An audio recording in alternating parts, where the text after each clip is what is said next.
started. My name is Ted Barbieri. I'm on the faculty, and I teach in the Justice Center. In addition to coordinate the pro bono program. Great to see so many of you joining us now. We have over 73 participants in the conversation, so this is excellent. My job is to give you a brief introduction to the First Mondays program, and then I'm going to turn it over to my colleague, Professor Pat Reyhan, to introduce the topic and introduce our guest. The purpose of First Mondays for folks who are new, either new to the law school. If you're new to the law school, welcome to the Albany Law School community. We're excited to have you. If you're new to First Mondays, welcome as well. If you've been here before, glad to see you again. And I see some familiar faces, at least familiar names on the participants list, so welcome. The purpose of First Mondays is to delve more deeply than you might you're able to in some of your classes, and to supplement some of what you're learning in the curriculum through with a focus on business and political topics with a focus through a legal lens. We bring in either experts from our community or external experts to talk about issues that are happening, that are ripped from the headlines, so to speak. And we're really excited to launch. We've got a great program today. We had a great program last fall, and that builds on work we did last year too. So you're very welcome, and we're excited to have you here. So I'm going to go ahead and turn it. So the final thing I'll say is if there's particular topics that you're interested, and I see some alums joining us too, so welcome back. If you're interested in learning about a particular topic for March or April, please let us know. We have some ideas kicking around, executive powers, etc. But if there's something that you're interested particularly in hearing about, let one of us know, please. With that, I'll turn it over to my colleague, Pat Reyhan. Professor Reyhan. Thank you, Professor Barbieri. It's my great pleasure to introduce someone who not only is part of our community, but is as strong an expert as we could have in this particular subject. And it's quite interesting to me that at a time of great national and international import, that the really interesting subject to discuss on First Mondays is what's happening in the stock market with shorting and short swings. And Professor Chung and I, who both teach in the business organization world, are not used to our subjects being this hot a subject, but it certainly is a hot subject now. And one of the things I think Professor Chung is going to share with you is even in issues that don't look like they contain big policy concerns within them, big issues of access to finance and to justice and that sort of thing. In fact, those issues are there. And part of the reason for this program is to really look for those issues. As I say, that we could have no one better than Professor Christine Scarlotta Chung to be talking to us today. She literally wrote the book on business organizations. Many of you have studied from and actually have a great affection for that book. She is the head of really everything business oriented in the law school, including one of our very successful online programs. She speaks nationally and internationally. Because of her work and her publication, she was honored by being designated the Governor George Pataki Distinguished Chair, a position she richly deserves. She worked for the Securities and Exchange Commission and also did securities work for a private law firm. So she comes to this issue with a wealth of personal experience with it, but also with having studied it and written on it. So Christine, with great thanks for doing this and for volunteering to do this, let's turn it over to you. Thank you so much, Pat and Ted, Professor Reyhan, and Professor Barbieri. I'm like totally humbled by that I'm never going to live up to that introduction, Professor Reyhan. So sorry, this is the moment at which this is like you drive the car off the lot and it depreciates automatically. So I'll do my best. I'll do my best. You know, I'm doing this from home, so I know that the Zoom is a little, it's a little weird looking. So I apologize for that, but let's jump into it because I think there's a lot here to discuss. And I'm so grateful to see so many of you, including some former students. It brings me so much joy to see you all participating in our Albany Law School community while you're students and after. It just is it's so gratifying to see you all. So hi former students and hi current students as well, of course. So let's just do some definitional work first to get us started to make sure that we're all operating from the same starting point. You know, what's up with this Wall Street bets, with GameStop, with shorting, and so forth. So first, let's talk about what short selling is, because it's a fairly sophisticated strategy, and it's not something that I think, you know, is just sort of widely discussed all the time. So what's short selling? So basically, short selling involves borrowing a stock and then immediately selling it. So it's selling a stock that you don't then currently own, right? And what, like as I said, what you do is you borrow the stock from your brokerage firm typically, and then you immediately sell it. Okay, why would you ever do that? Why would you sell something that you don't own? Well, you would do so because if you think that the price of that stock is going to decline. Because if the price declines, you stand to make money for every share. But if the price goes up, you stand to lose money. And let's just see how that works in an example of a short sale, just to put numbers around what I'm saying. So imagine that there's an investor who believes that there's going to be a decline in the stock price of company A. Company A is currently trading at $20 a share. So the investor borrows shares of company A stock at $20 a share from her brokerage firm, and then immediately sells those shares in a short, what will be called a short sale, right? Because she didn't own the stock. She borrowed it. She sold it at $20 a share. If the price of company A's stock declines in the market to $10 a share, what the investor will do is go out into the market and buy stock at $10 a share, and then take that stock and return it to the brokerage firm that they borrowed from initially. So they borrowed at 20, they agreed to sell at 20, then they go out and cover by buying at 10. And what that means is they make $10 on every share of stock, right? Because they sold it at 20 and then they went out and bought enough to cover that transaction at 10. Right. So $10 a share minus any transaction costs or fees that are charged by way of like commission, that sort of thing. So it's, you know, if the stock price declines, you stand to make money. If, however, the price of the stock goes up, the short seller is going to lose money. Imagine in our example that instead of declining to $10 a share, the stock price shot up to $80 a share. In that situation, the short seller would suffer a $60 per share loss because they still have to return those shares. You can't not return them. So they sold at 20, but now they have to go buy at 80 to cover that transaction and to return the borrowed shares. So they're losing $60 a share in that example where the share price went up. And the loss is potentially unlimited, as some of our short sellers in GameStop have determined, right? Because there's no upper limit on what a stock price can be. It's just whatever the market determines the stock is selling at.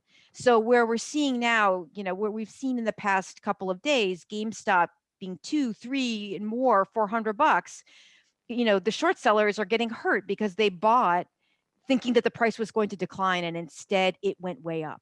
So that's just sort of a nutshell explanation of what short selling is and how you can make money short selling and how you can lose money short selling. So if there are questions, you know, I'll try to keep an eye on chat. It's a little bit hard, but I will try to keep an eye on the chat. Let me see if I can expand my chat here in case. We'll help you out as well, Professor Chung. We'll help. All right. Thank you so much. So that's the deal with short selling, right? It is a strategy that sophisticated investors use when they believe, generally speaking, that the price will decline. And shorting is the opposite of taking a long position. What does it mean to take a long position? It means you buy a security and you hold it. So typically, retail investors, meaning people like you and me, we invest in a stock that we intend to hold. So we want the price to go up, right? Shorting is the opposite because shorts are wanting the price to go down. They only make money if the price is going down. So long and shorts have opposing interests in the marketplace, right? Another way to get some Wall Street lingo in here is that the shorts are bearish because they believe that the company is looking at a stock decline, its price decline. If you invest in a take a long position, you are bullish, meaning you think that like you're investing because you think the price is going to go up and you'll be able to sell it for more than you paid. Okay, that's the idea behind short selling. Okay, and the question is shorting a thing? I see a question in the chat. Has shorting been a thing since the beginning of the stock market or more recently? It's been out there for a long time. And shorting has always been a little bit controversial because companies and investors who are taking long positions hate it. Companies feel like when there's a short, the shorts are being noisy, that it exerts downward pressure on the price. Investors who have taken a long position likewise don't like the shorts because they think, again, they think that someone saying I'm shorting is putting downward pressure on the price. So it's always been controversial, right? But it's not illegal. Okay. Generally, as a general rule, it's not like all short selling is illegal. The only type of short selling that really can run afoul of the rules is what's called naked short selling, which is when it sounds like it's less interesting than it sounds, right? But do you know what I mean? It's not that dramatic, right? But what naked short selling is where you sell stock that you don't own and you haven't borrowed. And naked short selling is generally thought of as potentially manipulative and it violates the rules. Okay.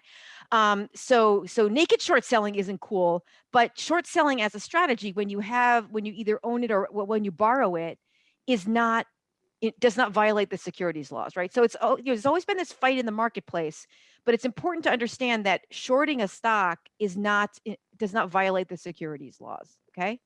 And so, Will, I see your question about in the long term, will the price come down anyway? I'd like to get to that in just a minute. I want to talk about why we saw this fight about GameStop and speaking to some of the issues in your question. All right. So now that we know what short selling is, and we know that it's not inherently a manipulative or violative practice, what happened with GameStop?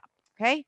So what is GameStop? Well, as Professor Reyhan mentioned, like GameStop is a business that has stores, right?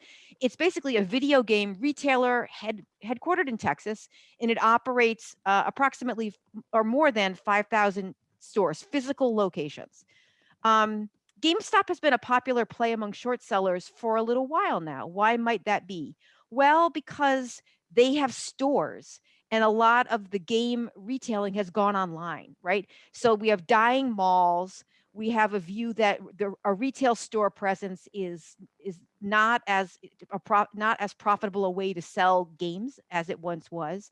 We have the pandemic, so people aren't going to physical stores anyway. And again, we have this long-term threat to the business model from digital game downloads. So people have been bearish on the fundamentals of GameStop for a while.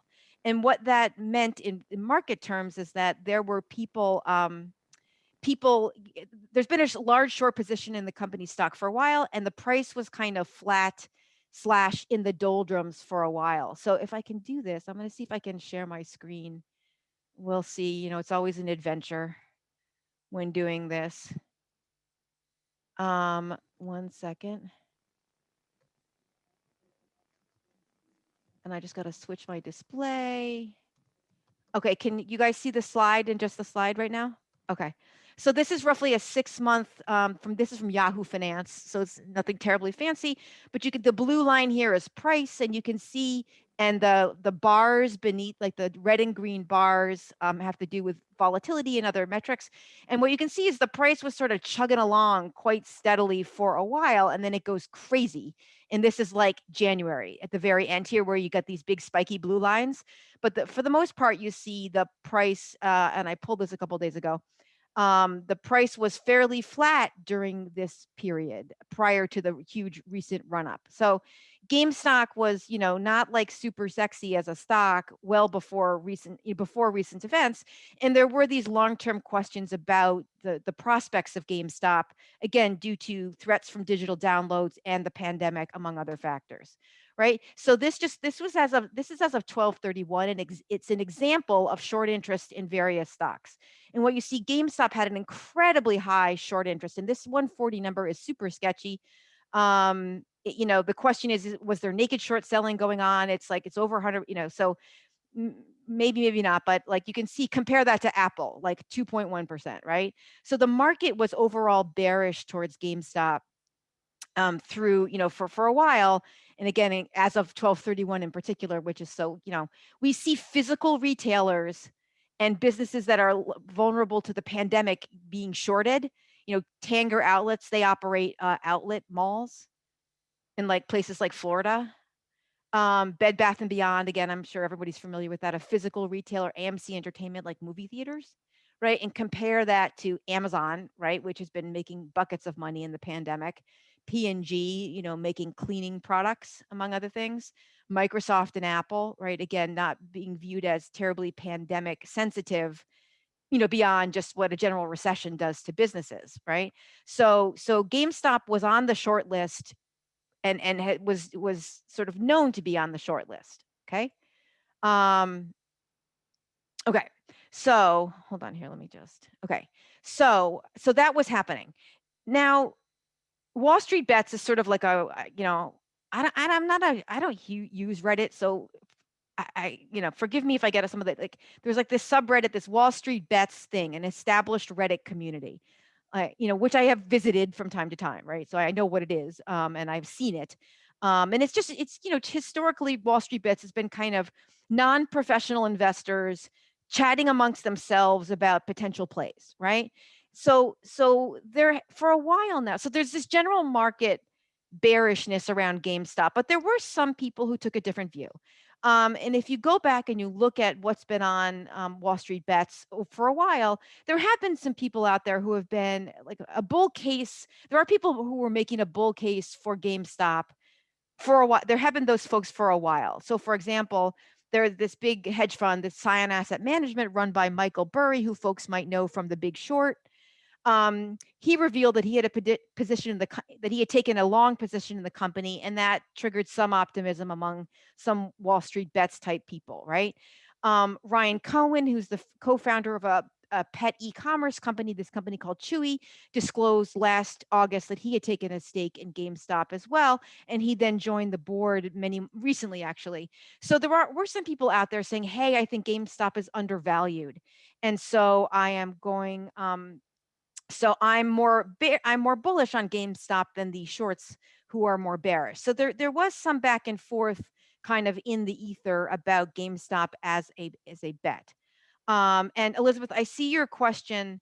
Is a physical store location more lucrative than being an online marketplace? I would say these days, no. You're better off being online than you are a physical store, because with the pandemic, people haven't been going shopping as much. And a physical store also requires you to have leases or to build and own buildings. So it's generally more expensive to operate physical locations than it is to operate exclusively online marketplaces. One might compare, for example, Barnes and Noble to Amazon or Sears to Amazon, right? There's been a general move towards online where you just have distribution centers, but you're not having to have a branch in every mall, if you will, that sort of thing. So that's why virtual retailers have been doing better than physical retailers, generally speaking, in recent years. And that's one of the reasons why GameStop, which operates physical stores, has been suffering in recent years compared to online game digital downloads, where nobody has to be anywhere. You just download it from the cloud. So like I said, there was this overall sort of market view that was kind of pessimistic about GameStop's future prospects, but there were some naysayers who were saying, I think that there's still a case for this company, and I'm a little more bullish. Okay. So then what happened? So Reddit, the folks on the WallStreetBets started to realize that there was this dialogue. There was this, I don't know, attention is the right word, but they noticed that the hedge funds had taken huge short positions in the company. They noticed the short pressure. And some of them also noticed that there were these folks who were more optimistic. And and the folks on WallStreetBets have generally an antagonistic relationship with the shorts, right? Because these are people who are investing long in the company. So they don't want the price to decline because they might own GameStop, right? Or they might be interested in buying it as a long-term bet. And as long as you have this huge short position out there, it's just going to be a drag on the price. So there was already kind of a David versus Goliath thing going on with WallStreetBets and the large hedge funds that had taken short positions. And the Redditors were generally like, I see you short positions. inflict some pain on you, basically. They figured out that these enormous short positions made the hedge funds vulnerable. Vulnerable to what? Price increase. Because remember where we started. When you borrow to sell, you have to replace what you borrowed. And you have to do that at the market price. And if the price goes down, you make money. But if the price goes up, you get hurt. So the Redditors decided that if they could get the stock price to go up, they could put the hurt on the hedge funds, who would then have to do buys to cover their borrows and to limit losses. So they basically decided to do that. And there was a post from several months ago that said bankrupting institutional investors for dummies featuring GameStop, right? Because there was such a large position that there were vulnerable hedge funds out there. So they decided to just begin buying. That exerts upward pressure on the price, and then that causes losses or for the hedge funds. So this is what a short squeeze is. Okay, a short squeeze happens when you have. This is roughly speaking what it means. Take one sip of water here. Sorry. Here's how a squeeze works. You get a stock that's heavily shorted. Okay, some event that happens that causes the price of the stock to increase. And that could be good news, or it could be a bunch of people on WallStreetBets deciding, let's all buy so we make the stock price go up, and let's do options transactions, which also push the price of the price up. However they do it, right? The rising share price will put pressure on short sellers to buy at that higher price in covering transactions, or to buy to limit losses, because again, you might just buy to say, at least I can lock in at this price. I don't want to have to lock in as the price is going up to cover all my short positions, right? So the rising share price will put pressure on the short sellers to buy at higher prices. And the shorts buying then puts further upward pressure on the stock price. So you have this situation where the buying by the WallStreetBets people is triggering buying by the hedge funds, and that buying is triggering more buying, and the price then just shoots up. And that's the squeeze. The squeeze is when you are buying at ever increasing prices to cover your short positions and to limit your losses. I see a couple of questions in the chat. I see, seems like GameStop didn't watch Blockbuster. I mean, like I said, it's been this, we've gradually, physical retailers have been getting hurt for a while. Like I said, that's why that's one of the reasons why there was such a short position in GameStop, because of their physical versus digital download business. Okay, and what's the time frame the borrowed stock has to be replaced? Well, broadly speaking, trades need to clear.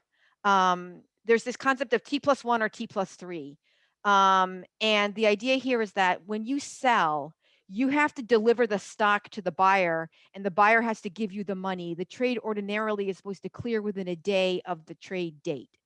So that's when the trade has to clear. From the perspective of when you have to return the stock that you borrowed, that's going to be a little bit, the short answer is in short order, but depending on how you've structured things, it can be a little bit tricky to figure that out, but it's generally no more than 3 days, even if you layered short positions and that sort of thing.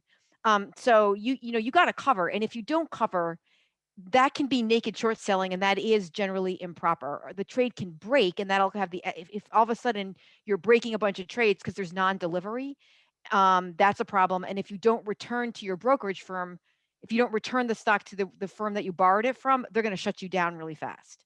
So there are problems with naked short selling, and then there are problems with your brokerage firm if you don't return the stock that you borrowed in a covering in that way. So it's a problem, right? Okay, let me just see. So there was a question about short ladder attacks and market manipulation consequences. Yes, we'll try to get to that. Okay. What's in it for brokerages to lend the shares? Money they charge you to lend is the short answer. The house always takes a fee, right? Okay, so that's what was going on. Like, the Redditors realized what was going on, and they start to, they see this short position, they see the vulnerability, and they start to drive up prices. That triggers buying by the hedge funds, the shorts generally, but certainly the hedge funds.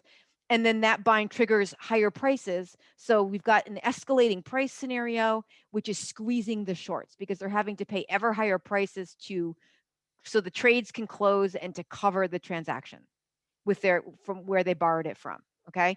And that's where we see the price going crazy. Like I, did a screenshot from I think, I don't know, over the weekend, and the price was then 325. I saw someone put up in chat that it's in the like mid 250s right now. I'm not on like Yahoo Finance right now, so I don't know what it is right at this very second.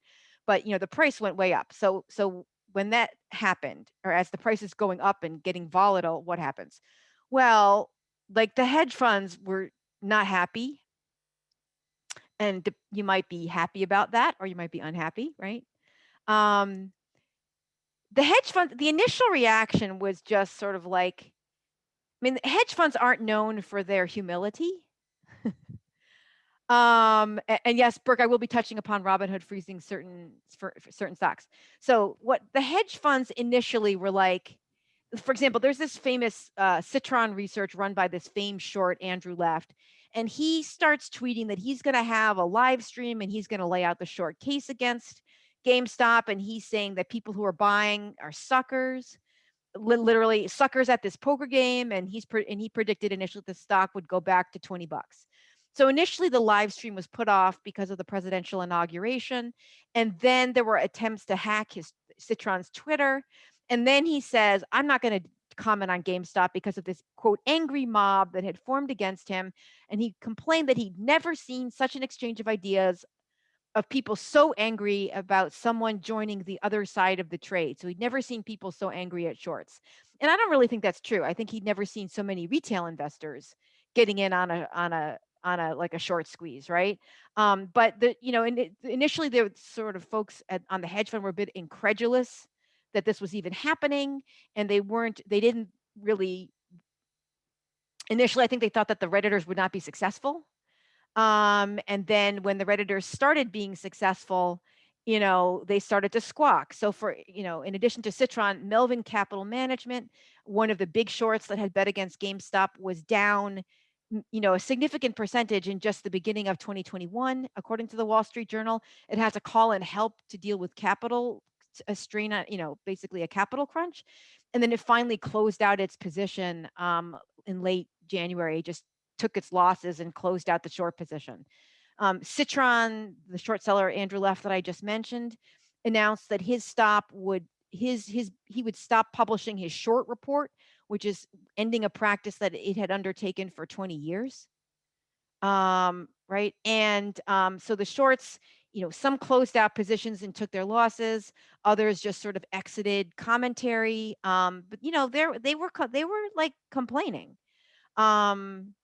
And there was like a sort of a fair amount of, I guess, schadenfreude, one might say, where people were like, "Oh, you poor hedge funds, you're upset. Really, we feel so terrible that you've lost money," right? There was a fair amount of that going on, and there was a lot of like high-fiving on WallStreetBets, right? And there was a lot of commentary: hold the line, don't sell, because the short squeeze only works if the price is high, right? So the folks on WallStreetBets were, again, trying to kind of keep the price pressure on to keep the losses coming. Okay. So then what happened, right? Well, when the hedge funds started to jump up and down and the price was incredibly volatile and, over the course of the trading day, regulators and politicians, Professor Barbieri has mentioned tiniest violin ever for our hedge fund friends, right? Yeah. We'll get to the Robinhood and the WallStreetBets people too, right? Okay, so the hedge funds are complaining. They're suffering losses. Some of them are closing out positions. So what's happening on the Wall Street beat side of the house? Okay, well, what happens is Robinhood eventually restricts trading in volatile stocks like GameStop and customer accounts. And this just set off a firestorm. And it was one of these like strange bedfellow situations, because you had like libertarian, like sort of Ayn Rand fountainhead people being ticked off about it, as well as sort of like folks from the left saying, what do you mean you're restricting stock in, you're restricting retail trading, but you're not restricting the hedge funds, right? Lawsuits have been filed across, class action lawsuits have been filed across the country. And politicians have been calling for inquiries into the trading suspensions or the restrictions at Robinhood and other places. Well, first of all, so like Robinhood's CEO said at one point, like, we just haven't seen this level of market interest in such a small number of names, meaning stocks, before. I mean, this it really was unprecedented, right? Because Robinhood's customers are retail investors. That was its sort of claim to fame. It was democratizing investing and trading. Okay, so you might ask, why would Robinhood do this when its customers are retail investors? Okay, well, there's a lot of market speculation. Some people were saying, oh, it's because they have this relationship with Citadel, which is this huge sort of hedge fund complex sort of business. Maybe. I don't think we've seen those facts yet. Also, we've seen reference to capital requirements. And I think this is, maybe there is a nefarious explanation, but maybe we'll have to see how, because the SEC is going to look into it, right? But I think it's also important to say that there's a regulatory explanation too. The short answer is that, so the trades are, basically there's this middleman called DTC, and DTC is like the back office for trading at Robinhood. And they're the ones who basically facilitate the stock going to the buyer and the money going to the seller, right? And if DTC like essentially guarantees that that trade will happen. So they're sitting there in the middle between the buyer and the seller, and they're performing this clearing function. They're called the clearing shop or the clearing broker. And clearance refers again to the transfer of the stock from the seller to the buyer and the money from the buyer to the seller. Okay. And so basically DTC requires collateral because it's out there clearing these trades, providing the guarantee to the buyer and the seller. And if the seller ultimately doesn't come up with a stock, then DTC's on the hook. So it requires a broker like Robinhood to have collateral that it can collect upon if the trade breaks and it doesn't clear, it doesn't close. Okay. So when we saw this huge short position and this huge increase in the stock price, DTC upped its collateral requirements. And so Robinhood essentially had like a cash crunch, right? Where it had to meet these requirements for the clearing for DTC to provide its clearing services. And DTC was worried, right? So Robinhood put a halt on things and went out and sought to raise money. And there's been reporting that overnight on January 28th, Robinhood raised $1 billion from investors and drew upon bank credit lines to shore up its operations and make sure that it had enough money to let people keep trading. And then it relaxed some of the halts that it had put in place. So it wasn't just sort of like random that it had happened. Okay. There was at least potentially a regulatory explanation for the halts. And I would tell you that people don't necessarily realize it, but your brokerage firm has contractual power to do all sorts of things in your accounts. They can increase margin requirements. They can halt trading. It's a contract that you have with your broker. And so, my sense is that the Robinhood agreements allowed for this as a contractual matter. Now, I'm not telling you that there might not be nefarious reasons. Like I don't know, right? But we can't just sort of dismiss it as inherently an anti-investor action. And someone mentioned that they're still limiting purchases. They're still limiting purchases, because the market continues to be volatile, and they're continuing to deal with capital requirements. For a while the SEC put trading halts on, right? So it's a liquidity issue, it's a capital issue. And I think that this is playing out in real time. So I'm not saying that Robinhood is in the free and clear. We're going to have to see what the facts show us. I'm just saying that it is complicated and there are regulatory reasons why the chaos in the marketplace causes regulatory complications for everybody, right? So we'll have to see, right? Okay. So, that's sort of where things stand. And so just to finish up, because I know I've been doing a lot of the talking and responding to some questions. Um, have there been any securities law violations here? Right? I think that's a question that many of us have. So and I'll just, this isn't in no particular order. I will discuss the major players here. And let's start with the Redditors. Did the Wall Street Bets people, did they violate the federal securities laws? Because people have been like, some of the hedge funds like they're manipulating the market. Well, I don't know. I don't think so. I mean, market manipulation is an incredibly, I don't think it, as a group, they necessarily have manipulated the market. I'm going to put aside for a minute the question of whether there are individual bad actors, because there might be, and they might be amongst the people on Wall Street Bets. So we'll discuss them separately. Let's just talk about the general, we don't like you shorts and we're going to buy this stock and drive the price up to cause you pain, Redditors. Okay. That's not market manipulation. Manipulation is incredibly technical under Section 9 of the 34 Act, and it requires. I don't think that it is obviously in play here necessarily. Now, so that's just one claim. Is it manipulation under Section 9? I don't know. I haven't seen those facts. This is one of the hardest things for the SEC, one of the hardest causes of action to the SEC to prevail upon. There's not a whole bunch of manipulation case law out there because it is so unusual that you see someone actually meeting the technical requirements of manipulation, which is creating a false appearance of active trading. If there was active trading here, it wasn't false, right? I mean, they were doing buys and they were engaging in call option transactions. So it wasn't a false appearance of active trading, it was actually active trading. And that's why a Section 9 case would be so hard to win on if you're the SEC. What did they engage in fraud more broadly defined under Section 10B of the 34 Act and Rule 10b-5 thereunder, which generally prohibits materially false or misleading statements or omissions in connection with the purchase or sale of securities. So it's a 10B claim. That's the broad anti-fraud provision of the 34 Act. Well, it's not like a classic case because it's not clear here that there were materially false or misleading statements or omissions. I mean, what they were saying was, we don't like the shorts and we want to hurt them. I mean, they were very transparent, right? And that's not what 10B is designed to do. It's not classic like somebody lying about a company to get the price to go up. I mean, this is never a conversation really about the fundamentals of GameStop.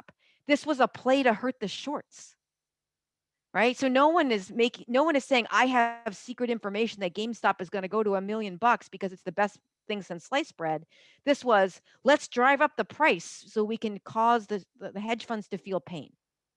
Okay, so it's not a classic 10B case. Again, putting aside whether there were individual bad actors saying false or misleading things. Okay, is it a classic pump and dump? So what's that? A pump and dump is like traditionally, if anyone saw the movie Boiler Room, for example, it's when you had a bunch of like folks sitting in a basement in Long Island, picking a penny stock, cold calling people and saying, the price is going to go up. It's a rocket ship, invest, and they know it's not. They're just hoping to drive up the price so they can dump their own holdings. But that's not, again, it's not clear that the Redditors were saying anything false or misleading about the company.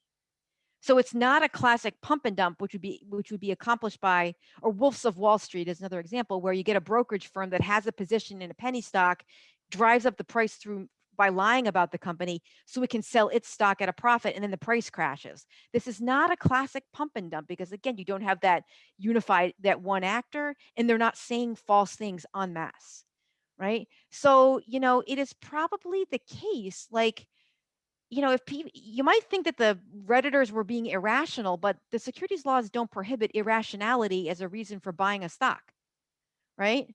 So it's not clear that the Redditors, again, en masse, have been violating the securities laws. Well, what about the short sellers? Again, short selling by itself is not inherently an illegal practice, right? Naked short selling is, and it's potentially manipulative, but we don't know whether that's going on. I mean, the 100+% short interest suggests that inquiry is warranted into whether there was, naked short selling going on. But we need more. We need to know, right? Just shorting itself isn't illegal. So maybe there was improper or illegal conduct going on, but we need to know more. Just the fact of shorting is not. Well, what about Robinhood and the shops that restricted trading by retail investors? Again, they have a contractual right to do that. They do that all the time for brokerage firms and customer accounts. They put you on. They increase your margin accounts or your margin requirements or whatever. It's not clear that what they did violated the securities laws. Again, maybe there will be investigations maybe investigation will reveal that they did so for improper purposes, but just on the face of it, they did have a need. It's not crazy that they needed to like deal with their capital strain and that they were trying to slow things down to remain in compliance with the rules that they are subject to. Right? I'm not saying it was awesome, but it's not obviously a violation of the securities laws. So that's sort of where we stand. I mean, I think that Maxine Waters announced last week that the House committee will want to hold hearings. There's been calls upon the SEC to investigate potentially, whether there was manipulation or other illegal conduct by any of these stakeholders. But I think we need to see what investigation reveals, right? So the last question is sort of like if let's just assume that there wasn't illegal conduct, what the heck? Like, is there anything that might be able to prevent the kind of chaos that we've seen?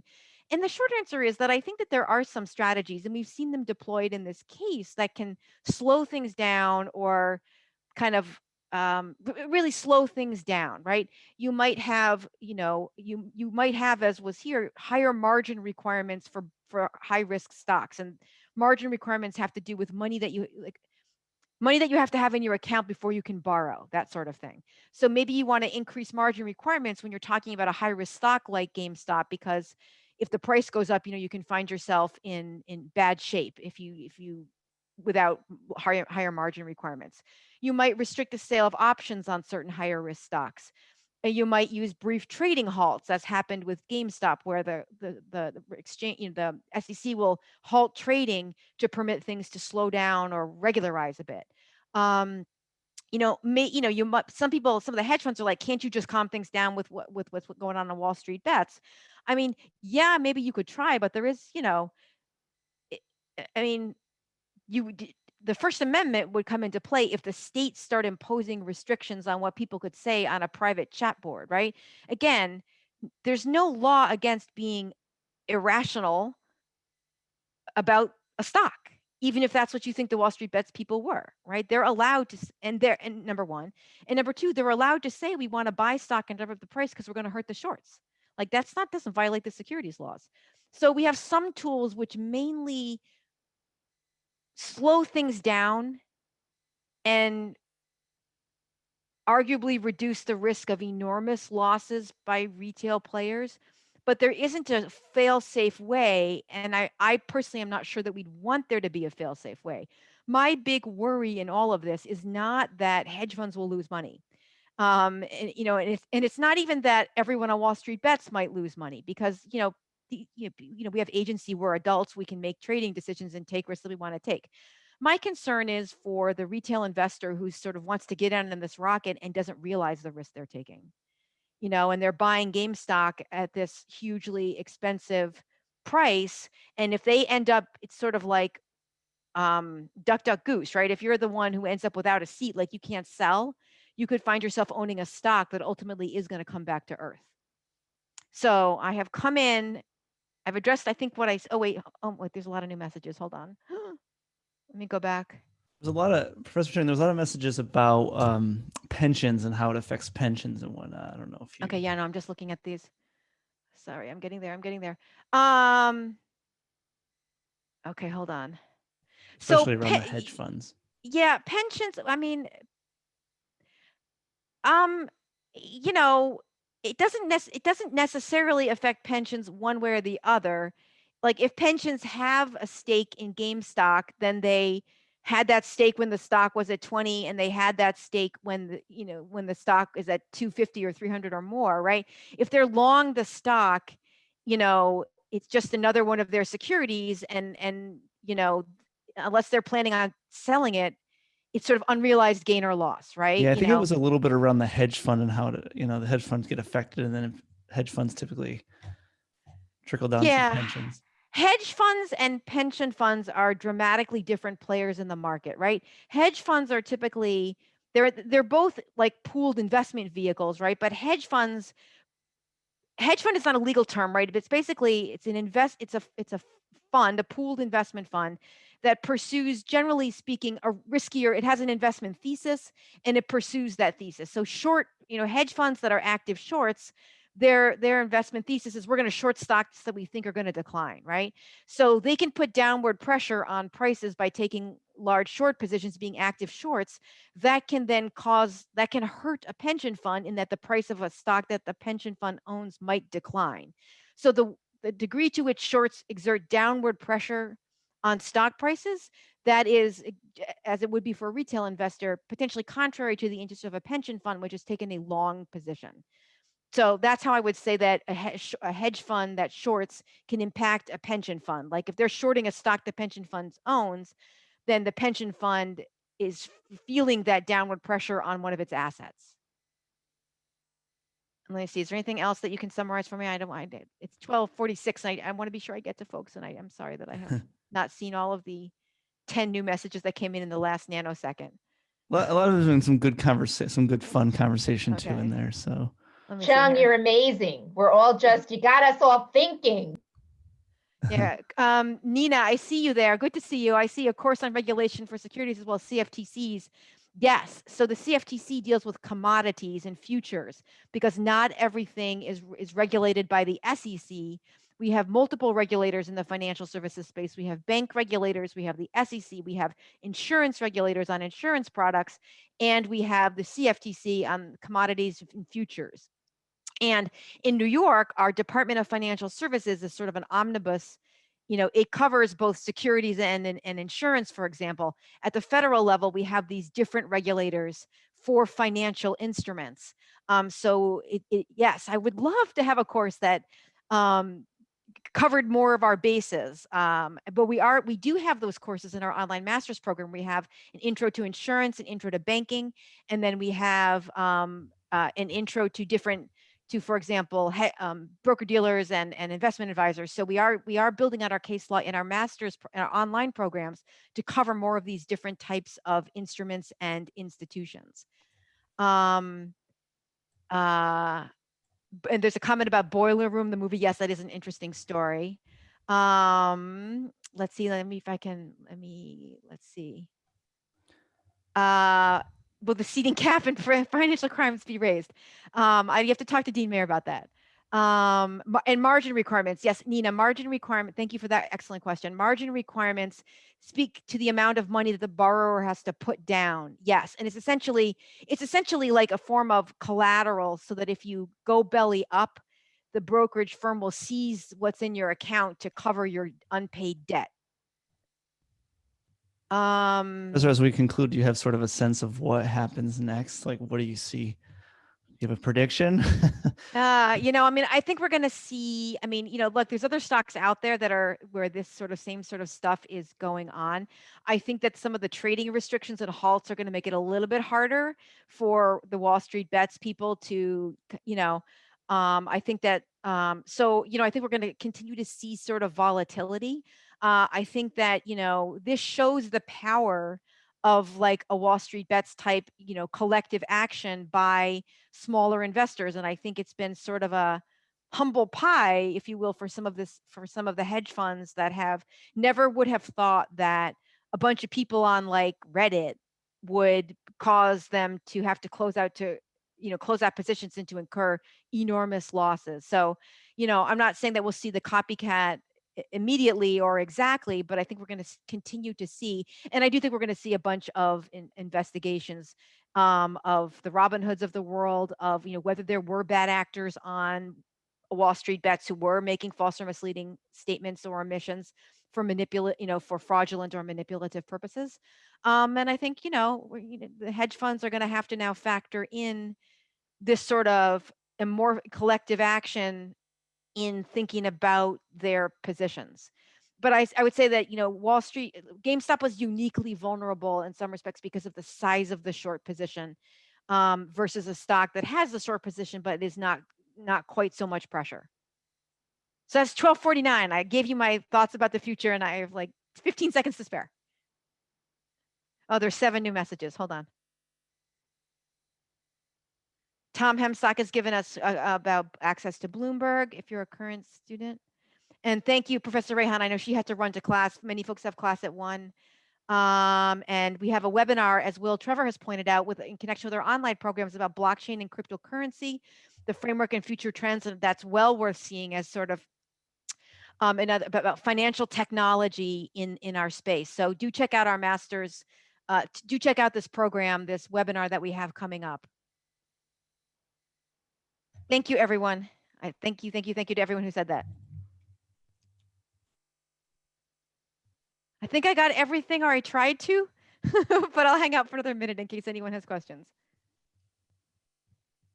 And thank you, Professor Barbieri, as well, for a wonderful introduction, for getting us kicked off. And do reach out to Professor Barbieri and Reyhan with ideas for future sessions.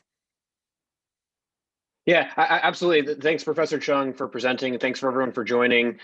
This participation today this was such a hot topic, obviously, and such a lively conversation. Thanks everyone for participating. Again, let us know if there's something particular that you want us to talk about. And thanks again for participating. And we'll give you time to either ask a question if Professor Chung can hang out for another minute or two, or get to class and do what you need to do before your 1 p.m. meetings. So officially, thanks everyone for being here. And thank you to Jeff Sieber as well from IA for facilitating the technology. I'm really, really grateful. And for Will Trevor and all of my colleagues and students and former students who were on to help this all go smoothly. So thank you to everyone, both on campus and off.